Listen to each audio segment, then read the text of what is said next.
From downtown Detroit, Local 4 News at 11 starts now. 15 years after their disappearance, the father of Andrew, Alexander, and Tanner Skelton is now charged with their murders. We thank you so much for being with us for the news here at 11 o'clock. I'm Kimberly Gill. He was preparing for release just weeks away from walking out of prison a free man, but that is no longer the case. Now John Skelton is preparing for trial after being formally accused of killing his 3 little boys. Police have long said they believe Skelton had been holding back information on the disappearance. After all, the last time the 3 were seen was in November of 2010. And they were with their father. Police say they tracked John Skelton's phone, leaving his Morenci home and traveling about 25 miles southwest into Ohio before returning to Morenci. Federal and state lawmakers and agencies, I should say, carried out massive searches across Michigan and Ohio, but never found anything. However, Skelton was sentenced in 2010 on an unlawful imprisonment charge. Then in March of this year, a judge legally declared the boys dead, clearing a path for the charges. The mother of the 3 little boys released a statement to our newsroom regarding the new charges. She said, in part, quote, "This development marks a significant moment in a long and painful journey. The Morenci community is also hoping these charges will help uncover answers." There's some deep wounds from this whole thing. It was felt by the whole community. Justice needs to be served, and I feel like, to do that to your own kids, that's just horrifying all in its own aspect.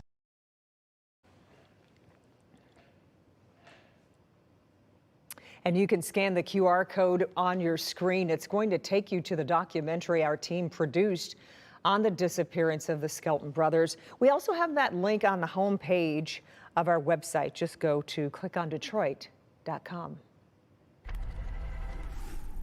New tonight in Clinton Township, after months of residents complaining about late trash pickups, Priority Waste finally turned things around. Township leaders had held back payments to the company until service improved, and now Priority received more than $1 million in back pay.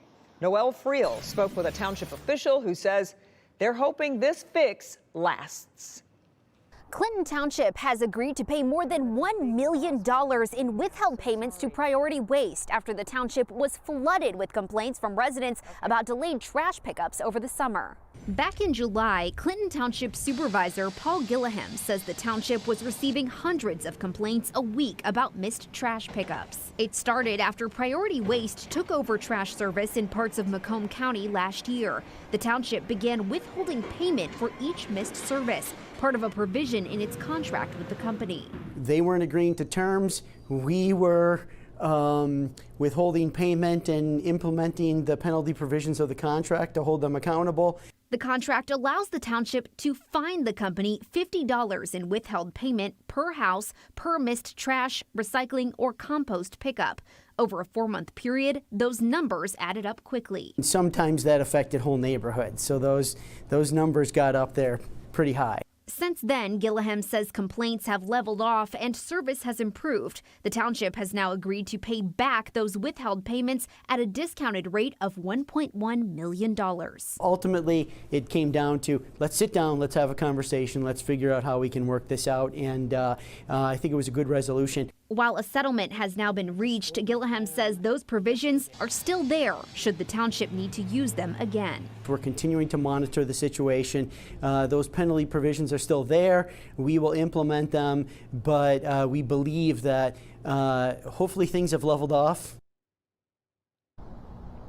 We reached out to Priority Waste, and a spokesperson for the company gave us this statement, quote, "We've been paid in full. We're happy to have been able to come to an agreement with the township to settle this matter."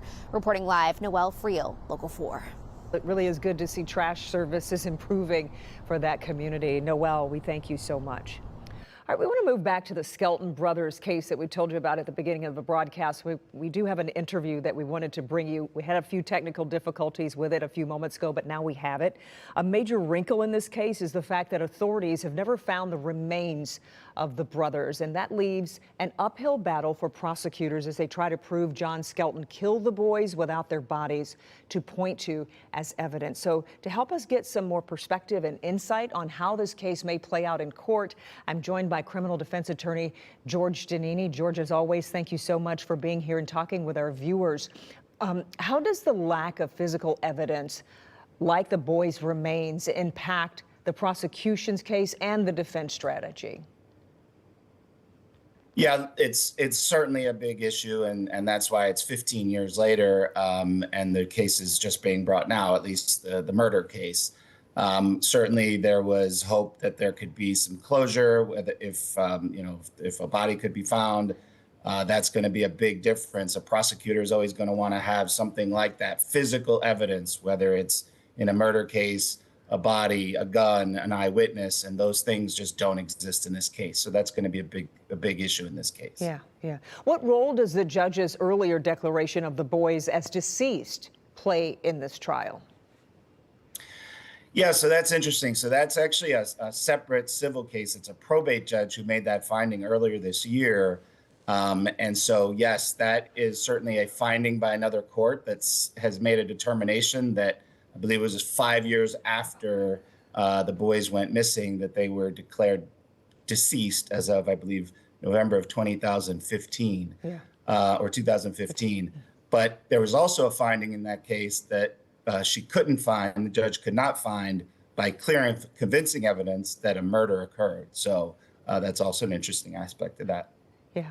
I want to talk about witnesses in the case. You know, how important is it for the defense to challenge the credibility of witnesses or informants, you know, in a case such as this one?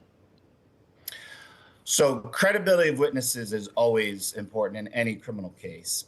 But here you're going to definitely have, you have police officers, investigators who've been really at this. I mean, this has been a huge blow to the community of Morenci, and investigators want to bring closure to the community.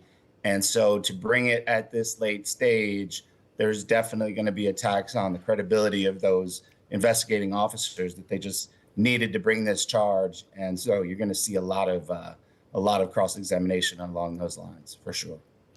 What kind of evidence or testimony could the defense use to maybe counter the murder charges in this situation? Yeah, I think here one of the things that the defense is going to do is say, look, he already pled guilty. He pled no contest, so he didn't actually have to make any factual statements about the charge that he was convicted of and sentenced to 10 to 15 years, which he's already served. So I think you're going to see a lot of that he's already been held accountable for this, well, at least partially this offense. And the fact is that they're only bringing this case now because he was scheduled to be released at the end of this month. Yeah, just incredible developments breaking today. George Giannini, as always, we appreciate your time and thank you for giving some perspective to our viewers. You have a great evening. All right, you too.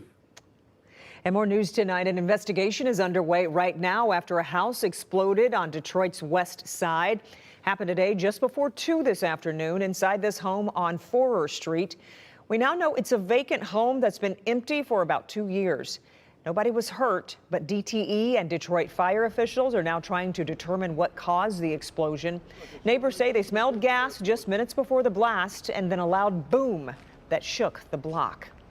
Federal prosecutors have formally indicted 3 men accused of plotting ISIS-inspired attacks on Halloween.